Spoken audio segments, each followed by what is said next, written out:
Insuffisance cardiaque, non, n'est pas synonyme à une altération de la fonction ventriculaire gauche. Oui. Ok.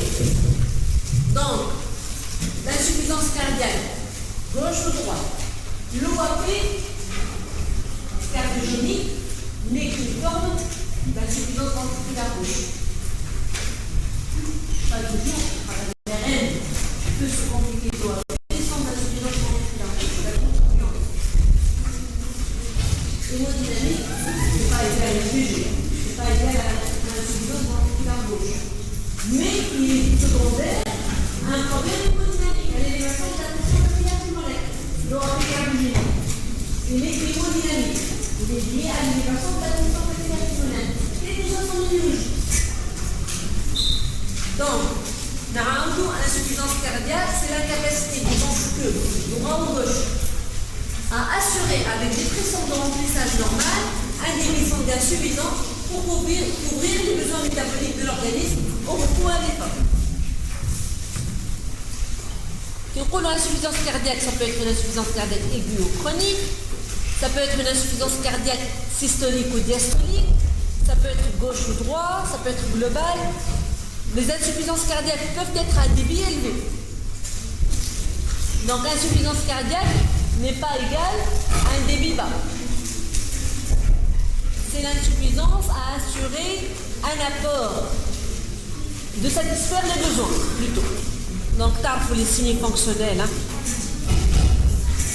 La classification d'AN-YHA, l'auscultation. Le B3 il est plus grave que le B4, vous le savez. Le B3, ça témoigne que les pressions de remplissage sont élevées. Ok? B3, c'est mauvais. تتذكر les courbes de pression عندك الventricule gauche هذايا وعندك la pression artérielle gauche هذيا. Le B3 il est protodiastolique. Le B4 il est présystolique. Si tu as un bruit dès le début de la diastole, c'est que les pressions de remplissage sont élevées. Il y a une petite gêne ou quelque chose comme ça qui entraîne un bruit. Le B4, c'est durant la contraction atriale. Ça, en dehors, on peut avoir, par exemple, comment dirais-je, le fait d'avoir dès le début de la diastole un bruit, ça témoigne que les pressions de remplissage sont élevées. C'est des lignes. L'autre, c'est durant la contraction atriale. Le B3, ça témoigne que mes pressions de remplissage sont élevées. C'est durant le remplissage passif, précoce. Mais là où le mitral, elle a une gêne. Il y a un galop.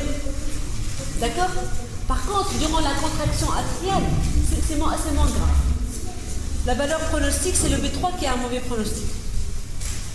Le CG, marqué sur le symptôme, cliniquement, qu'est-ce qu'il y a? Vous savez extraire le menu. Donc l'électrocardiogramme, il est exceptionnellement normal. Il peut être normal, mais c'est rare. La radiographie de thorax, ça pour les 3 stades radiologiques.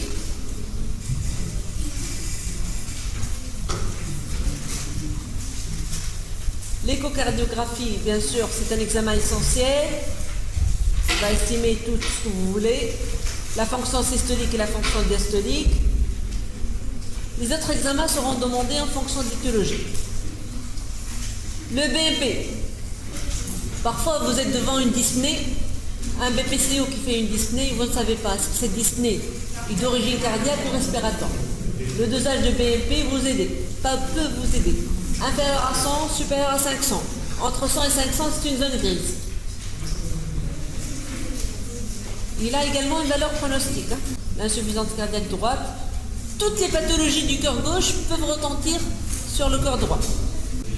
Les signes d'insuffisance cardiaque droite, parfois en périménie, périphérique. Bien sûr, les facteurs de décompensation. تحفظوهم شربة ماء. شنو هما les facteurs de décompensation? Quart de régie. La lentille du traitement ou la malabsorption du traitement. L'infection quelque soit sensible. La poussée ischémique. La poussée hypertensive. L'embolie pulmonaire. L'hyperthyroïdie ou un La limite. Les troubles uriques, particulièrement la FA. Les anti-inflammatoires non stéroïdiens, l'insuffisance rénale. Tout ça décompense. Un traitement anti-développement. Traitement anti-développement, ça fait partie. Un anti-développement, s'ils ne sont pas bien choisis, ils peuvent décompenser. Bien sûr. D'accord? Le traitement musculaire. Toute surcharge volumétrique, toute surcharge barométrique, toute altération de la contractilité peut aboutir à l'insuffisance cardiaque. L'insuffisance ventriculaire gauche. L'insuffisance ventriculaire gauche peut être secondaire à toutes les situations pathologiques suivantes sauf une. L'athérosclérose coronaire sévère.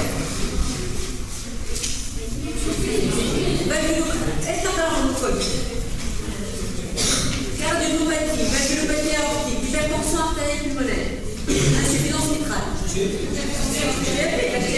L'insuffisance cardiaque droite, gauche. L'athérosclérose coronaire va entraîner l'ischémie myocardique, l'ischémie myocardique, ventriculaire gauche. Parmi les propositions suivantes, lesquelles sont des étiologies à l'insuffisance ventriculaire gauche? Idée antérieure étendue. Hypertension artérielle pulmonaire primitive.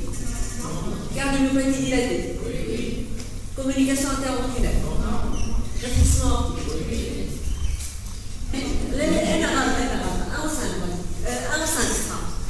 Décatétérisme. Les paramètres suivants sont utiles pour apprécier l'insuffisance ventriculaire gauche, sauf une. Fraction d'éjection. Pression diastolique du ventricule gauche. Débit cardiaque. Pression systolique du ventricule gauche. Pression capillaire pulmonaire. Mais on a le droit de faire une pression systolique à 12, voilà à 14, voilà à 16. Ça change quelque chose. Par contre, je te dis que ma pression d'éjection est à 30. Si je te dis que ma pression capillaire pulmonaire est à 30, très élevé, je suis en danger, alors que la pression systolique elle-même a de valeur. Ok? C'est des qui dit que voilà, le débit cardiaque il est à 2,5 litres par minute. Il y a un problème. Quel est l'élément sémiologique qui permet d'affirmer l'origine cardiaque du pathologie? Quels sont les signes pouvant être rencontrés chez un malade présentant une insuffisance respiratoire chronique en décompensation avec une insuffisance cardiaque droite? Hépatomégalie ibérique, le développement inférieur, traitement pulmonaire, lait, artère et un reflux réticulaire. Ok. Sur l'hématographie de thorax, quel est le signe qui n'est pas évocateur d'une insuffisance ventriculaire gauche?